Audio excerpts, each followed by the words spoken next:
नमस्कार साथियों, aspirant IAS पर आपका एक बार पुनः स्वागत है। अंडरस्टैंड योर एनसीईआरटी की इस हमारी सीरीज में हम कक्षा 9 की भूगोल विषय की एनसीईआरटी का अध्ययन कर रहे हैं, जिसमें अभी तक हमने पिछले 5 अध्यायों का अध्ययन कर लिया है। आज हम अगले अध्याय यानी कि छठे अध्याय की ओर आगे बढ़ते हैं, जो कि जनसंख्या है। इस चैप्टर का नाम जनसंख्या है। इस अध्याय में भारत की जनसंख्या तथा उसकी विशेषताएं आदि के बारे में अध्ययन करेंगे।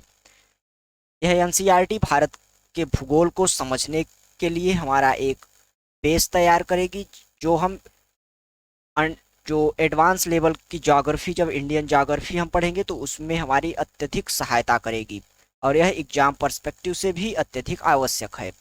तो आइए इस चैप्टर की ओर चलते हैं और समझने का प्रयास करते हैं तथा भारत की जनसंख्या से संबंधित जो प्रमुख विशेषताएं हैं, प्रमुख चुनौतियां हैं, उसके बारे में जानने का प्रयास करते हैं।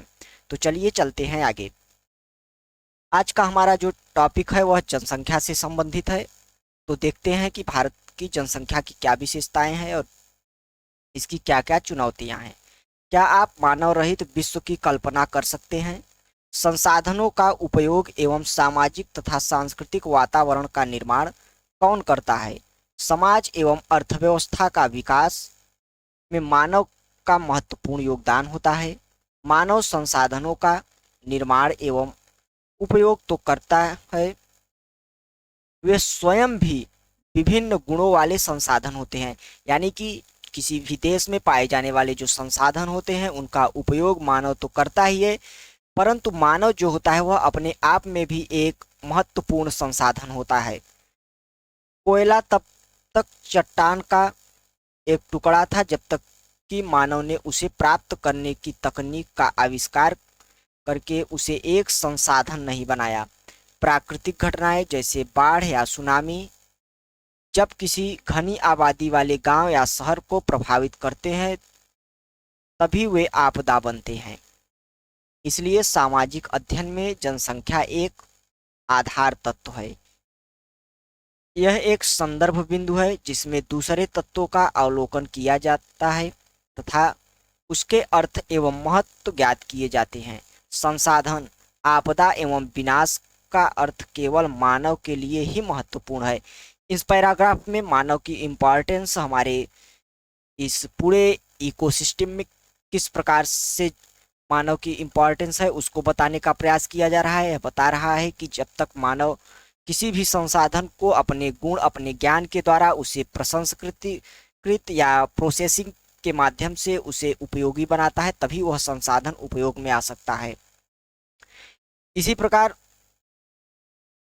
उनकी संख्या यानी मानव की संख्या वितरण, वृद्धि एवं विशेषता गुण पर्यावरण के सभी स्वरूपों को समझने तथा उसकी विवेचना करने के लिए मूल पृष्ठभूमि प्रदान करते हैं।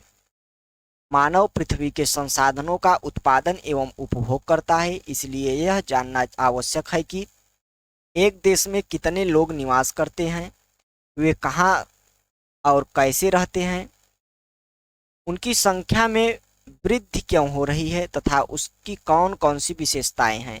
किसी भी देश की जनसंख्या जो होती है उसको समझने के लिए, उसकी विशेषताओं को समझने के लिए, उसके गुण को समझने के लिए, उन जनसंख्या में जो पोटेंशियल है उसका जो सटीक अंदाजा लगाने के लिए यह आवश्यक है कि उसके विभिन्न पहलुओं को समझा जाए।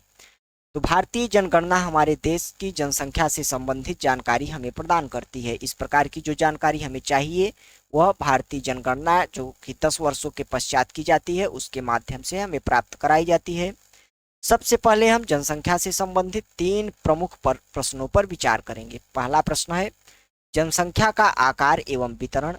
लोगों की संख्या कितनी है तथा वे कहाँ निवास करते हैं। दूसरा है जनसंख्या वृद्धि एवं जनसंख्या परिवर्तन की प्रक्रिया। समय के साथ जनसंख्या में वृद्धि एवं इसमें परिवर्तन कैसे हुआ है, यानी कि जनसंख्या वृद्धि या कमी में जो ट्रेंड चलता है, जो पैटर्न फॉलो होता है, उसको समझने का प्रयास किया जाता है जनसंख्या जनगणना के माध्यम से। इसके अतिरिक्त अगला प्रश्न जो जनसंख्या जनगणना से संबंधित है वह है जनसंख्या के गुण या विशेषताएं, यानी कि जनसंख्या की गणना करते समय इन तीनों प्रश्नों को ध्यान में रखा जाता है, जिसमें पहला है जनसंख्या का आकार एवं वितरण क्या होगा, जनसंख्या वृद्धि एवं जनसंख्या परिवर्तन की जो प्रक्रिया होगी, प्रोसेस होगा, वह क्या होगा, और अंतिम है जनसंख्या के गुण या विशेषताएं क्या क्या होंगी। जनसंख्या की गुण या विशेषता में आती है जैसे कि किसी भी देश की जनसंख्या की उम्र क्या है, लिंगानुपात, साक्षरता दर, व्यावसायिक संरचना तथा स्वास्थ्य की अवस्था क्या है। इन सभी जो प्रश्न है जनसंख्या की गणना करते समय, उनसे हम एक एक करके देखते हैं। तो जनसंख्या का अध्ययन करते समय हम सबसे पहला बिंदु देखेंगे कि जनसंख्या का आकार एवं वितरण। भारत की जनसंख्या का आकार एवं संख्या के आधार पर वितरण। मार्च 2001 तक भारत की जनसंख्या 10,280 लाख थी, जो कि विश्व की कुल जनसंख्या का 16.7% थी। यह 10.2 करोड़ लोग भारत के 32 लाख, जो इसका समग्र एक कुल एरिया है संपूर्ण भारत का 32,87,263 वर्ग किलोमीटर में रहते हैं, जो कि जो भारत का एरिया है वह विश्व का कुल 2.4% है। तो जो भारत की संपूर्ण जनसंख्या है वह लगभग 17% के आसपास है, जबकि इसका जो क्षेत्रफल है वह 2.4 है। के विशाल क्षेत्र में असमान रूप से वितरित हुए हैं। जनगणना के बारे में थोड़ा सा हम यहाँ पे जानने का प्रयास करते हैं। एक निश्चित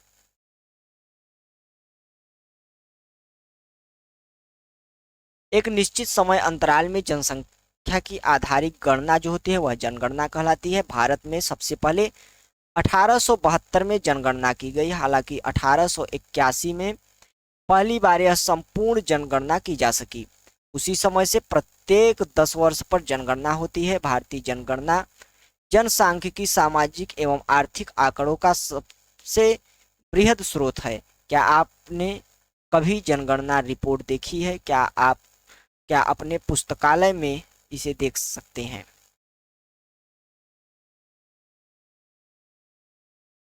तो जनगणना को समझने के बाद चलते हैं आगे। हम यहाँ पर जनगणना आकार एवं वितरण के बारे में पढ़ रहे हैं। 2001 की जनगणना के अनुसार देश की सबसे अधिक जनसंख्या वाला राज्य उत्तर प्रदेश है, जहां की कुल आबादी 1,660 लाख है, यानी कि लगभग 16 करोड़ के आसपास। उत्तर प्रदेश देश की कुल जनसंख्या का 16% हिस्सा निवास करता है। दूसरी ओर हिमालय क्षेत्र के राज्य सिक्किम की आबादी केवल 5 लाख की है, और लक्षद्वीप में जो उसकी आबादी है केवल 60,000 लोग वहां पे निवास करते हैं। यह आंकड़े 2001 सेंसस के आधार पर लिए गए हैं, जबकि ये आंकड़े 2011 जो जनगणना हुई उसमें बदल चुके हैं। उससे आप अपडेट करते रहिएगा। हालांकि वह इतने ज़्यादा महत्वपूर्ण ये आंकड़े नहीं है। यहाँ पर हम सिर्फ भारत की जो जनसंख्या है उसमें जो वृद्धि हुई, फिर उसके बाद उसमें जो कमी हुई, उसका जो ट्रेंड फॉलो किया गया, उसका जो पैटर्न था उसको हम समझने का प्रयास करेंगे, उसके कारणों को समझने का प्रयास करेंगे। आंकड़ों पर हम ज़्यादा नहीं जाएंगे। चलते हैं आगे। भारत की आधी जो आबादी केवल 5 राज्यों में निवास करती है। ये राज्य हैं उत्तर प्रदेश, महाराष्ट्र, बिहार, पश्चिम बंगाल तथा आंध्र प्रदेश। क्षेत्रफल की दृष्टि से राजस्थान सबसे बड़ा राज्य है, जिसकी आबादी भारत की कुल जनसंख्या के केवल 5.5% है। याद कीजिए, भारत में जनसंख्या के असमान वितरण के क्या कारण है। यह एक इंटरेस्टिंग प्रश्न है, जिसे हम आगे इस प्रश्न का उत्तर समझ लेंगे। घनत्व के आधार पर भारत में जनसंख्या का वितरण। जनसंख्या घनत्व असमान वितरण का बेहतर चित्र प्रस्तुत करता है। प्रति इकाई क्षेत्रफल में रहने वाले लोगों की संख्या को जनसंख्या घनत्व कहा जाता है।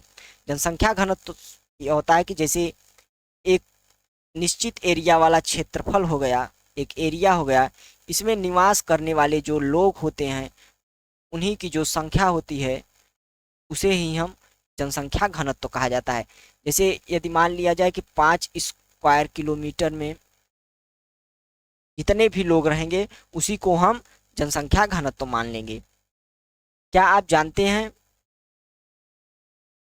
क्या आप जानते हैं केवल बांग्लादेश तथा जापान का जनसंख्या घनत्व भारत से अधिक है। बांग्लादेश एवं जापान का जनसंख्या घनत्व ज्ञात कीजिए।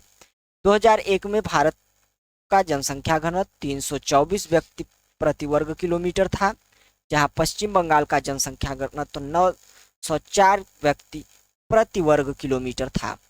वहीं अरुणाचल प्रदेश में यह 13 व्यक्ति प्रति किलोमीटर, यानी कि यहाँ पे जो जनसंख्या घनत्व है उसके बारे में जानकारी दी गई है। यह जो डाटा है यह बदल चुका है।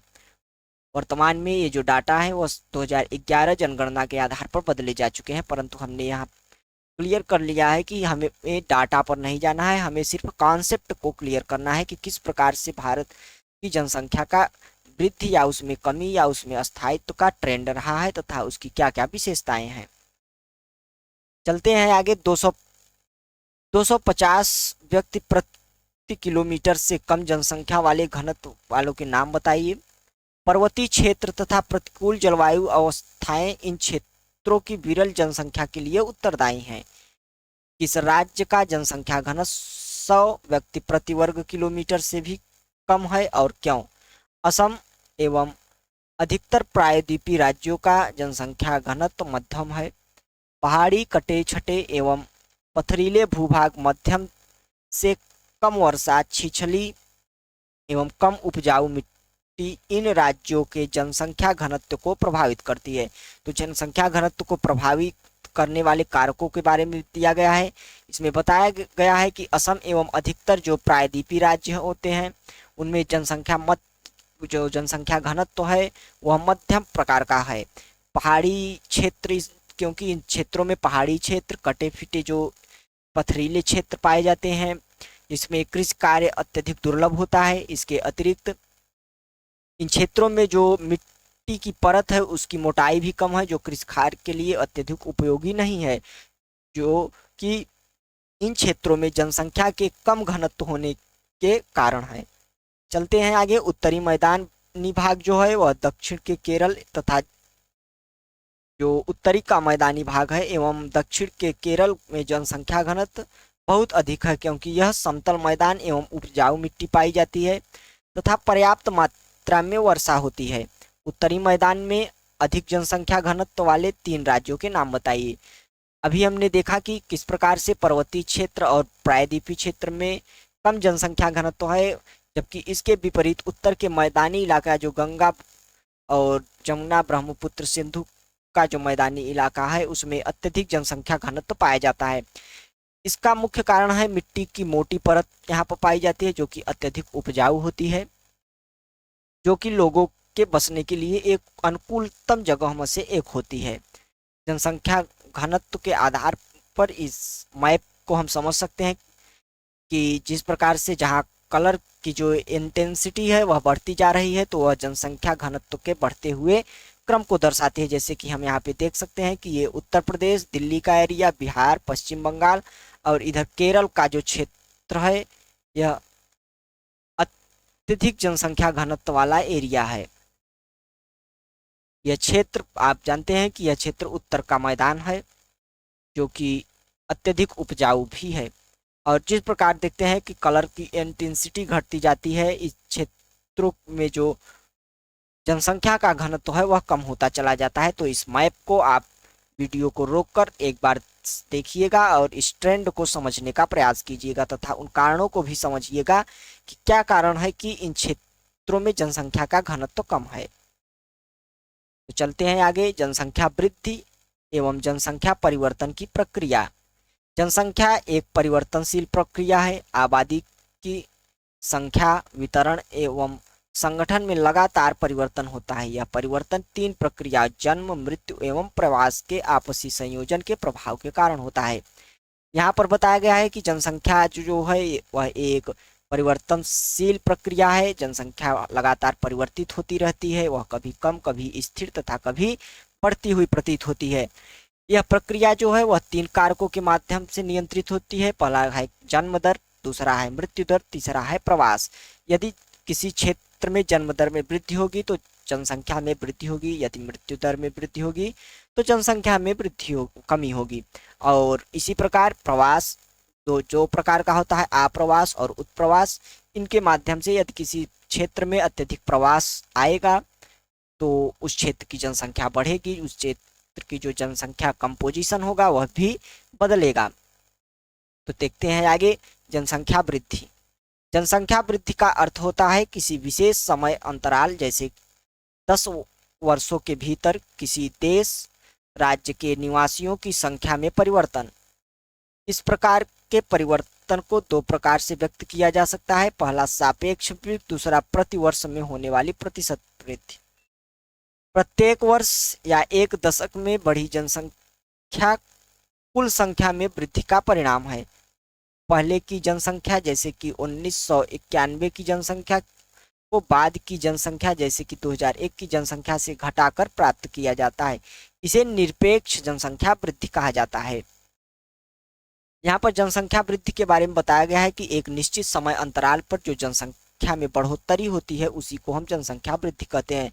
यह दो प्रकार की मुख्यतः होती है, एक तो होती है निरपेक्ष जनसंख्या वृद्धि और जो दूसरा होता है वह प्रतिवर्ष में होने वाला जो परिवर्तन होता है उसके अनुसार नापी जाती है। तो जो निरपेक्ष जनसंख्या वृद्धि होता है उसे पिछले वर्ष की तुलना में अगले वर्ष की जो जनसंख्या में वृद्धि होती है उनका जो अंतर होता है उसे हम निरपेक्ष जनसंख्या वृद्धि कहते हैं। चलते हैं आगे। जनसंख्या की वृद्धि का दर दूसरा महत्वपूर्ण पहलू है। इसका अध्ययन प्रति वर्ष प्रतिशत में किया जाता है, जैसे कि प्रतिवर्ष 2% की दर का अर्थ है कि दिए हुए किसी वर्ष की मूल जनसंख्या में प्रत्येक 100 व्यक्तियों पर 2 व्यक्तियों की वृद्धि, इसे वार्षिक वृद्धि दर कहा जाता है। तो जनसंख्या वृद्धि की जो विभिन्न संकल्पनाएं हैं उन्हें हमने समझा। चलते हैं आगे। भारत की आबादी 1991 में 3,610 लाख से बढ़कर 2001 में 10,280 लाख हो गई, यानी कि 36 करोड़ से बढ़कर लगभग 102 करोड़ हो गई है। यह आंकड़े पुराने हैं, इसे मैं फिर से आपको याद दिलाने की कोशिश करता हूं।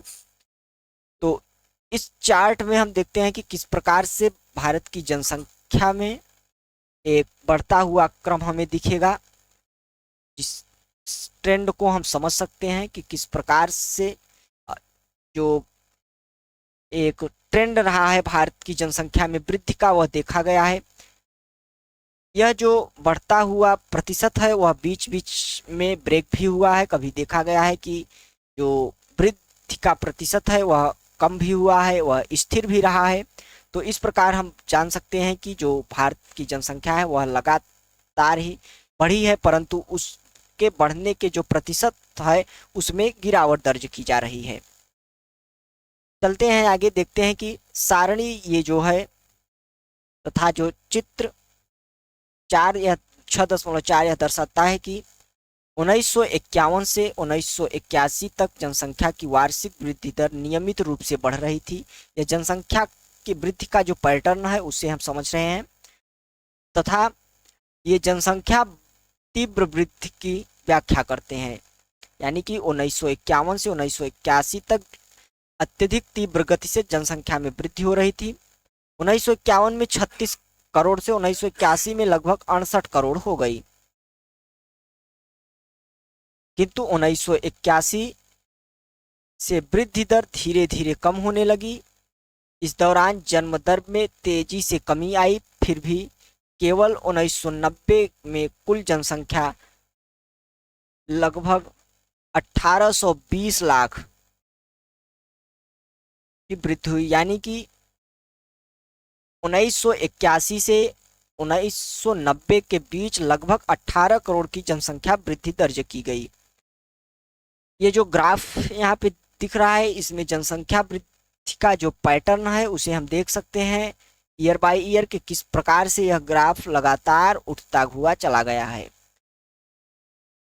तो इस ग्राफ को हम देखेंगे, समझेंगे और संभव हुआ तो इसे अपने आंसर में लिखने का प्रयास करेंगे। इस पर ध्यान देना आवश्यक है कि भारत की आबादी बहुत अधिक है। अब विशाल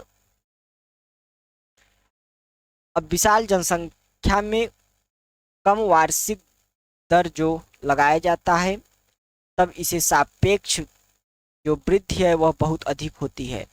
जब 10 करोड़ जनसंख्या में न्यूनतम दर से भी वृद्धि होती है, तब भी जुड़ने वाले लोगों की जो कुल संख्या होती है वह अधिक हो जाती है। यह बताने का प्रयास कर रहा है कि इस समय भारत की जो जनसंख्या है वह अत्यधिक बढ़ चुकी है। यदि संपूर्ण जनसंख्या में थोड़ी थोड़ी भी वृद्धि अगर होती है तो वह एक बहुत बड़ी संख्या हो जाती है और जनसंख्या की वृद्धि में महत्वपूर्ण भूमिका निभाती है। भारत की जो वर्तमान जनसंख्या में वार्षिक वृद्धि 155 लाख है, जो कि संसाधनों एवं पर्यावरण के संरक्षण को निष्क्रिय करने के लिए पर्याप्त है। वृद्धि दर में कमी जन्म दर नियंत्रण के किए जा रहे प्रयासों की सफलता को प्रदर्शित करता है। इसके बावजूद जनसंख्या में वृद्धि जारी है तथा 2045 तक भारत चीन को पीछे छोड़ते हुए विश्व की सबसे अधिक आबादी वाला देश बन सकता है। यह देखते हैं कि यह कितना आश्चर्यजनक है कि पहले 2045 का अनुमान लगाया जाता था, परंतु वर्तमान में 2023 में ही भारत ने चीन को पीछे छोड़ दिया है। यानी कि वर्तमान में विश्व में सबसे अधिक आबादी वाला देश भारत बन चुका है। तो इससे हम अंदाजा लगा सकते हैं कि किस गति से भारत की जनसंख्या में वृद्धि हुई है। भारत या यहाँ पे आगे हम देखते हैं कि जनसंख्या वृद्धि परिवर्तन की प्रक्रिया क्या रही है।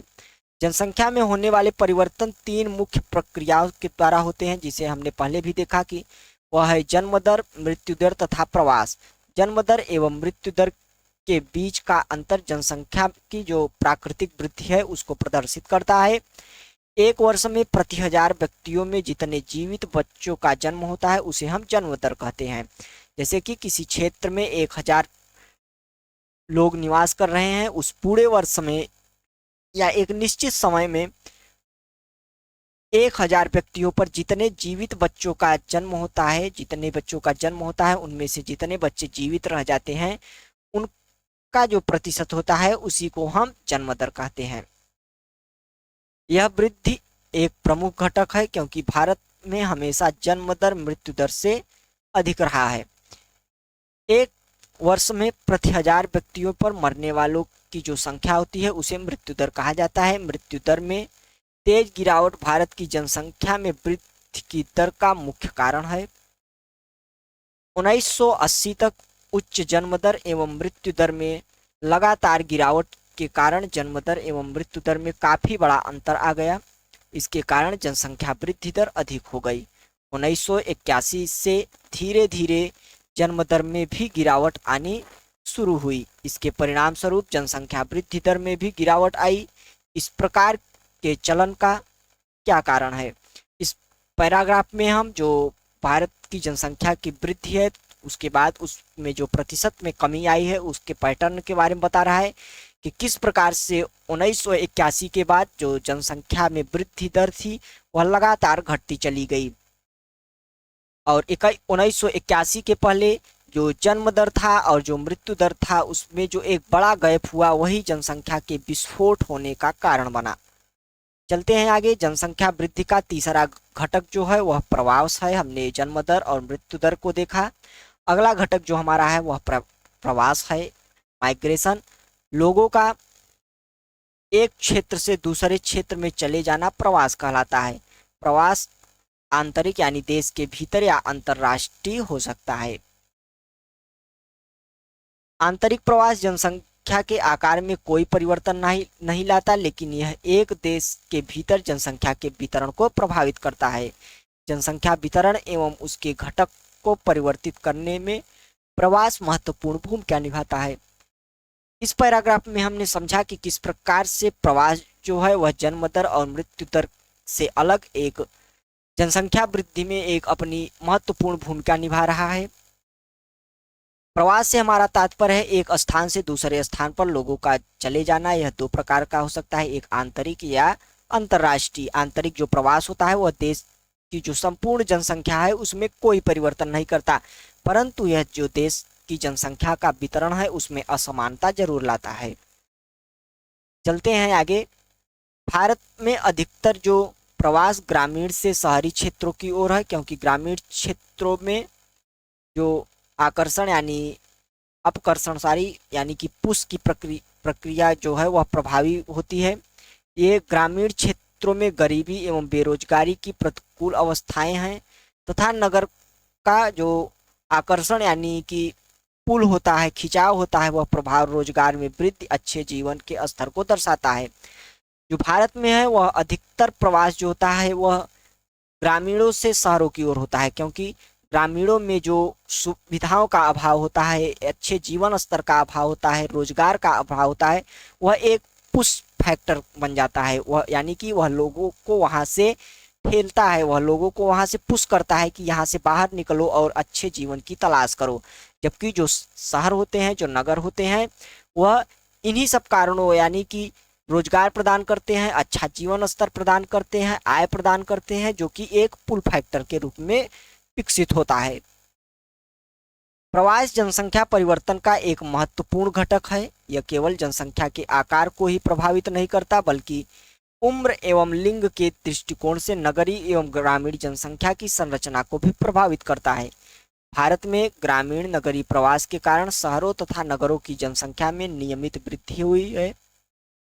1951 में कुल जनसंख्या की 17.29% नगरीय जनसंख्या थी, जो 2001 में बढ़कर 27.78% हो गई है।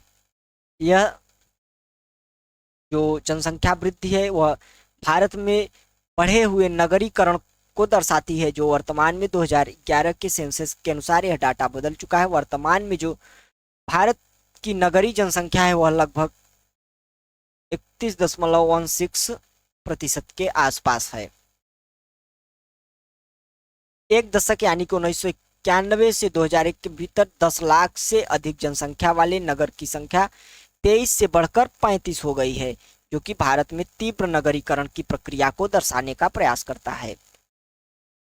अब चलते हैं हम आगे। आयु संरचना यानी कि जो एज कंपोजिशन होता है उसको समझने का प्रयास करते हैं।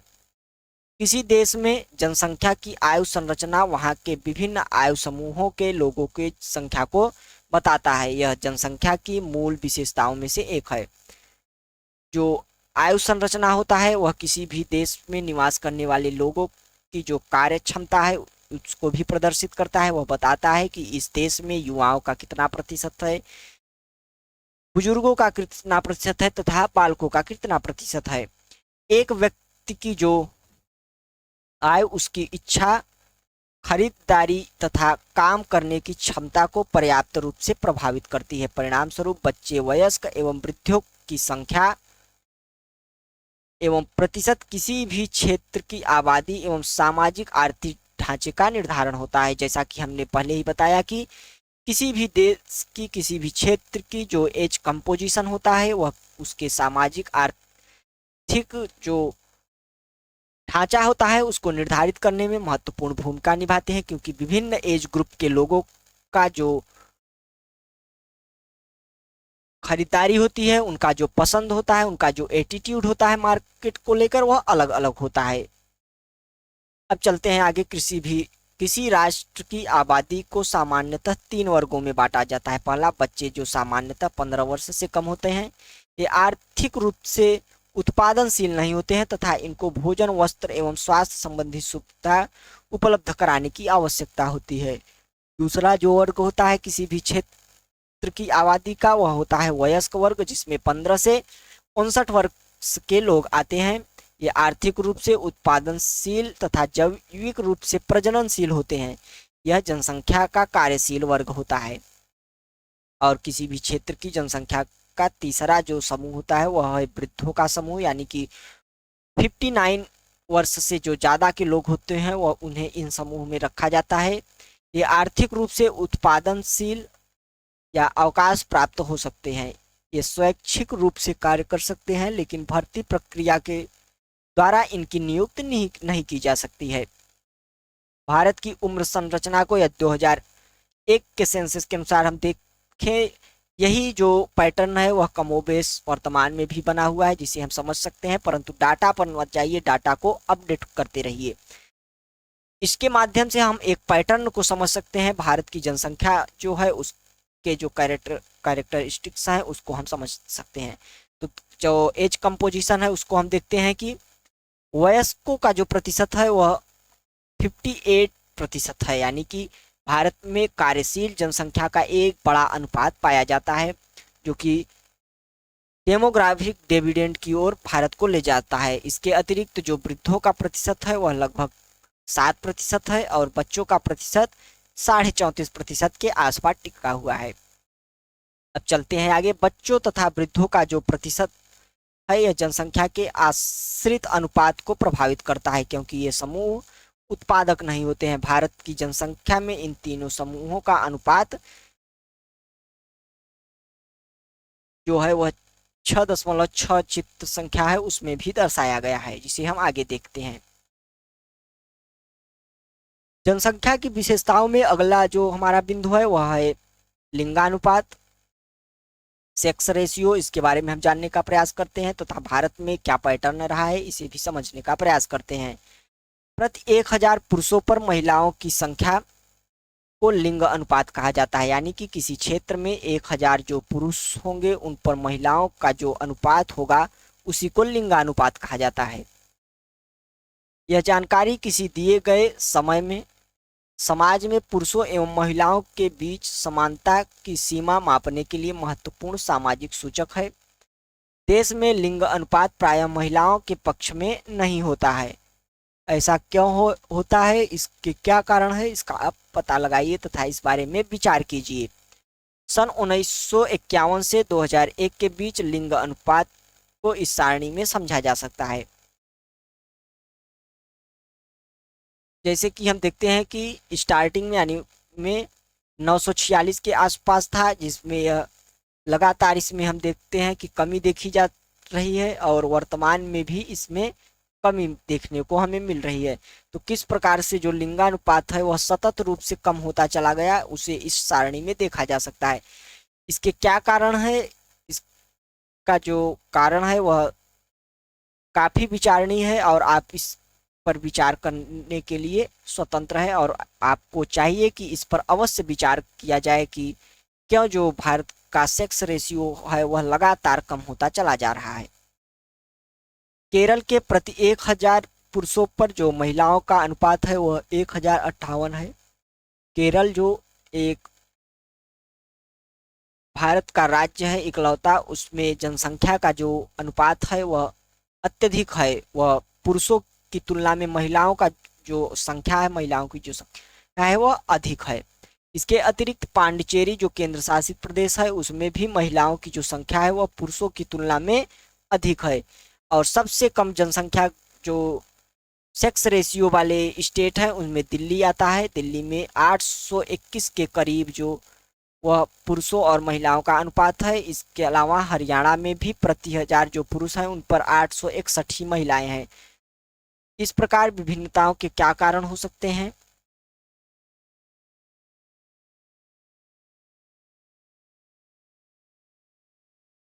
जनसंख्या की विशेषताओं के क्रम में हमारा जो अगला क्रम है वह साक्षरता है। अभी तक हमने एज कंपोजिशन, सेक्स रेशियो इत्यादि के बारे में पढ़ा। अब अगला जो हमारा बिंदु है वह है लिटरेसी रेट यानी साक्षरता दर। साक्षरता किसी जनसंख्या की बहुत ही महत्वपूर्ण जो गुण होता है। स्पष्टतः केवल एक शिक्षित और जागरूक नागरिक ही बुद्धिमत्तापूर्ण निर्णय ले सकता है तथा शोध एवं विकास के कार्य कर सकता है। जनसंख्या में कमी आर्थिक प्रगति जो में एक गंभीर बाधा है। जो साक्षरता में कमी है वह आर्थिक प्रगति में बाधा उत्पन्न कर सकती है, क्योंकि साक्षरता जो होती है वह एक बुद्धिमान जो जनसंख्या है उसका निर्माण करती है। जब जनसंख्या जो साक्षर होगी वह निर्णय लेने की जो उसकी क्षमता होगी उसमें भी वृद्धि होगी, जिससे कि किसी भी देश की जनसंख्या की जो उत्पादकता होगी वह बढ़ेगी। चलते हैं आगे। 2001 की जनगणना के अनुसार एक व्यक्ति जिसकी आयु 7 वर्ष या उससे अधिक है, जो किसी भी भाषा को समझकर लिख या पढ़ सकता है, उसे साक्षर की श्रेणी में रखा गया है। भारत की जनसंख्या के जो स्तर में धीरे धीरे सुधार, भारत की जो साक्षरता है उसके स्तर में धीरे धीरे सुधार हो रहा है।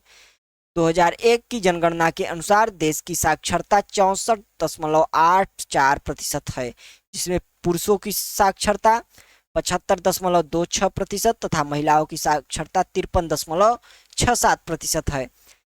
साक्षरता दरों में यह जो इस प्रकार का अंतर है यह क्यों है, यह भी विचारणीय विषय है। मैं एक बार पुनः बताना चाहता हूं कि ये जो डाटा है वह पुराना है, ये डाटे पर मत जाइए, आप सिर्फ उस ट्रेंड को फॉलो कीजिए, उस पैटर्न को समझने की कोशिश कीजिए जो कि भारतीय जनसंख्या की एक प्रमुख विशेषता है। इसके अतिरिक्त भारतीय जनसंख्या की प्रमुख विशेषता में हमारी जो अगली विशेषता है वह है व्यावसायिक संरचना। आर्थिक रूप से क्रियाशील जनसंख्या का प्रतिशत विकास का एक महत्वपूर्ण सूचक होता है। विभिन्न प्रकार के व्यवसायों के अनुसार किए गए जनसंख्या के जो वितरण को व्यावसायिक संरचना कहा जाता है, यानी कि किसी भी क्षेत्र में, किसी भी देश में जो जनसंख्या, जो कार्यशील जनसंख्या होती है उसके द्वारा जो विभिन्न व्यवसाय किए जाते हैं, किस व्यवसाय में किस मात्रा में जनसंख्या की संलग्नता है, उसी के आधार पर व्यावसायिक संरचना का जो है वह आकलन किया जाता है। किसी भी देश में विभिन्न व्यवसायों को करने वाले भिन्न भिन्न लोग होते हैं। व्यवसायों को सामान्यतः प्राथमिक, द्वितीयक एवं तृतीयक श्रेणी में वर्गीकृत किया जाता है। तो आइए देखते हैं कि ये श्रेणियां क्या हैं। प्राथमिक जो श्रेणी होती है इसमें कृषि, पशुपालन, वृक्षारोपण एवं मछली पालन तथा खनन आदि की प्रक्रियाएं हैं। जबकि द्वितीयक जो क्रियाकलाप होता है उसमें उत्पादन करने वाले उद्योग, भवन निर्माण आदि के कार्य आते हैं। वहीं तीसरी क्रियाकलाप में परिवहन, संरचना, वाणिज्य, प्रशासन तथा सेवाओं को सम्मिलित किया जाता है। विकसित एवं विकासशील देशों में विभिन्न क्रियाकलापों में कार्य करने वाले लोगों का जो अनुपात होता है वह अलग अलग होता है। विकसित देशों में द्वितीयक एवं तृतीयक जो क्षेत्र होते हैं उसमें कार्य करने वाले लोगों की संख्या का अनुपात अधिक होता है, यानी कि जो विकसित देश होते हैं उसमें व्हाइट कॉलर जॉब की जो अधिकता होती है वह प्रदर्शित करती है कि वहाँ की साक्षरता, वहाँ का जो विकास दर है वह किस प्रकार से है। वहीं विकासशील देशों की बात करें तो इसमें प्राथमिक क्रियाकलाप में जो कार्यरत लोगों का अनुपात अधिक होता है। भारत में कुल जनसंख्या का जो 64% भाग है वह केवल कृषि कार्य में लगा हुआ है। द्वितीयक एवं तृतीयक जो क्षेत्र है उसमें कार्यरत जो लोगों का संख्या का क्रम है वह जो अनुपात है वह 13% तथा 20% है, यानी कि भारत में कुल 64% जनसंख्या कृषि कार्य में संलग्न है। इसके अतिरिक्त जो द्वितीयक तथा तृतीयक क्षेत्र है उसमें क्रमशः 13 तथा 20% जनसंख्या कार्यरत है। वर्तमान समय में बढ़ते हुए औद्योगिकरण एवं शहरीकरण में वृद्धि होने के कारण द्वितीयक एवं तृतीयक क्षेत्रों में व्यावसायिक परिवर्तन हो रहे हैं। इसके अतिरिक्त किसी भी क्षेत्र की जनसंख्या की महत्वपूर्ण विशेषताओं का जो अगला बिंदु है उसमें हम उस देश की जनसंख्या के स्वास्थ्य के बारे में जानने का प्रयास करते हैं। जनसंख्या संरचना जो स्वास्थ्य जनसंख्या की जो संरचना का एक महत्वपूर्ण घटक है, यानी कि जो स्वास्थ्य होता है वह किसी भी देश की संरचना, जो जनसंख्या की संरचना होती है उसके विकास का, उसके उत्पादनशीलता का, उसकी इफिशियंसी का एक महत्वपूर्ण इंडिकेटर होता है। विकास की प्रक्रिया को प्रभावित करता है जो कि स्वास्थ्य। सरकारी कार्यक्रमों में निरंतर प्रयास के द्वारा भारत की जनसंख्या के स्वास्थ्य जो स्तर है उसमें महत्वपूर्ण सुधार हुआ है। मृत्यु दर जो 1991 में प्रति 1025 थी, 2001 में है उसे घटाकर 8.1 कर दिया गया है। औसत जो आयु है उसे, जो लोगों की जो आयु औसत है उनकी जो जीने की क्षमता है वह 1951 में 36.7 वर्ष थी, जो 2001 में बढ़कर 64.6 वर्ष हो गई है। महत्वपूर्ण जो सुधार वह बहुत से कारक जैसे कि जन स्वास्थ्य, संक्रमण, बीमारियों से बचाव एवं रोगों के इलाज में आधुनिक तकनीकों के प्रयोग के परिणाम स्वरूप हुआ है। महत्वपूर्ण उपलब्धियों के बावजूद भारत के लिए स्वास्थ्य का जो स्तर एक प्रमुख चिंता का विषय है। प्रति व्यक्ति कैलोरी की खपत अनुशंसित जो स्तर है उससे काफी कम है, तथा हमारी जो जनसंख्या का एक बड़ा भाग है वह कुपोषण से प्रभावित है। शुद्ध पीने का जो पानी है वह मूल स्वास्थ्य रक्षा सुविधा ग्रामीण जनसंख्या के केवल 1/3 लोगों को उपलब्ध है। जो पीने योग्य पानी है उसे हम देख सकते हैं कि किस प्रकार से उसकी कमी है, और जो भारत की संपूर्ण जनसंख्या ग्रामीण जनसंख्या है सिर्फ 1/3 लोगों को इस प्रकार की सुविधाएं उपलब्ध हैं। इन समस्याओं को एक उचित जनसंख्या नीति के द्वारा हल करने की आवश्यकता है। तो इस प्रकार से भारत की जो जनसंख्या है उसकी विशेषता के क्रम में हमने स्वास्थ्य के जो पहलू है, जो स्वास्थ्य से संबंधित डायमेंशन है, उसको जानने का प्रयास किया। चलते हैं आगे, अब भारत की जो किशोर जनसंख्या है उसको देखने का प्रयास करते हैं। भारत की जनसंख्या का सबसे महत्वपूर्ण लक्षण इसकी किशोर जनसंख्या का आकार है।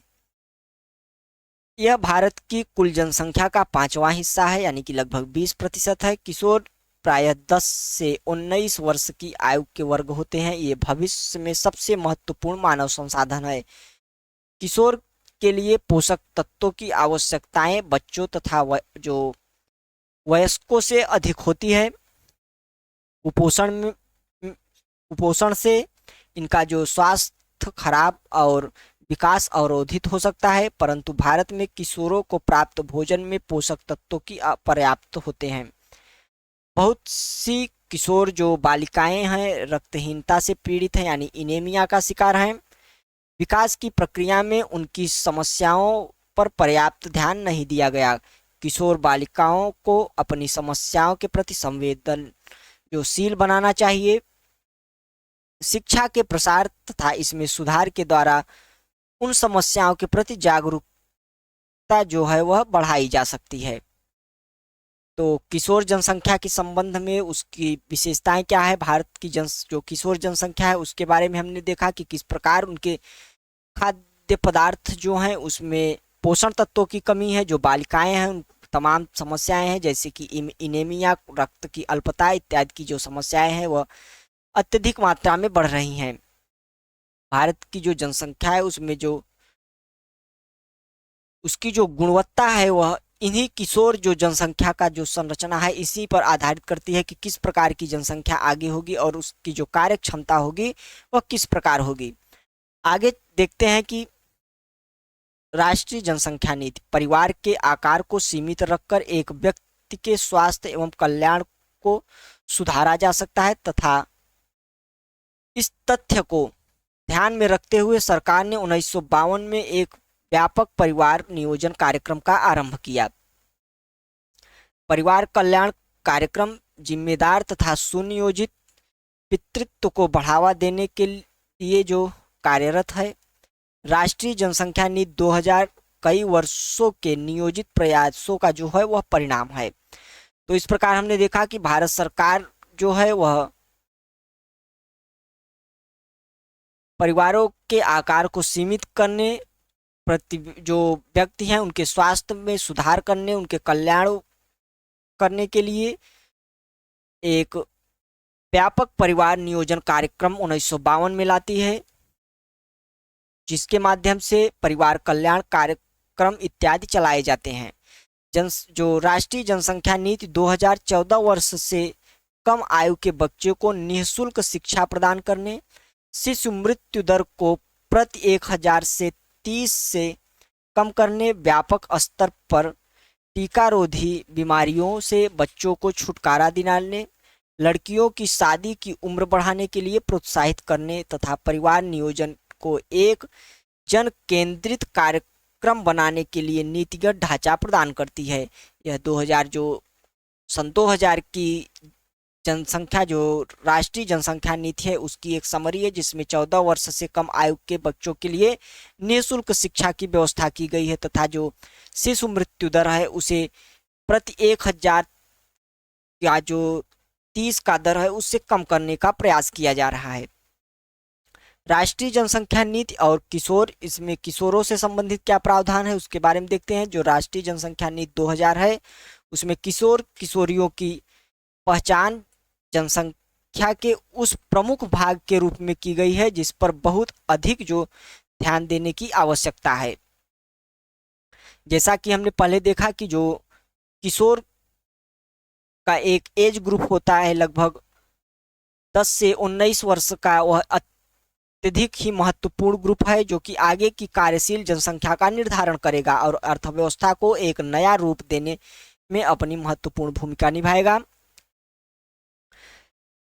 पौषणिक आवश्यकताओं के अतिरिक्त इस नीति में जो अवांछित गर्भधारण और यौन संबंध से प्रसारित बीमारियों से किशोर किशोरियों की संरक्षा यानी सुरक्षा जैसी अन्य महत्वपूर्ण आवश्यकताओं पर भी जोर दिया गया है।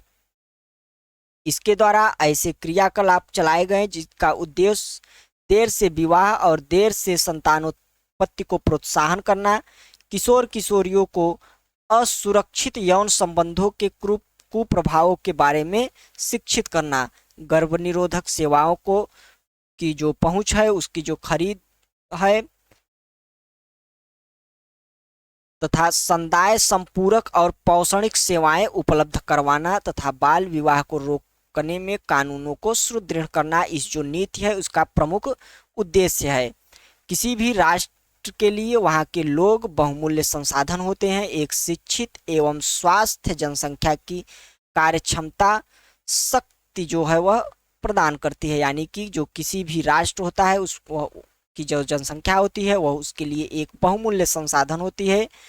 उस जनसंख्या का शिक्षित होना, उस जनसंख्या का स्वस्थ होना, उस देश की जो कार्यक्षम शक्ति है वह उसे एक गति प्रदान करती है।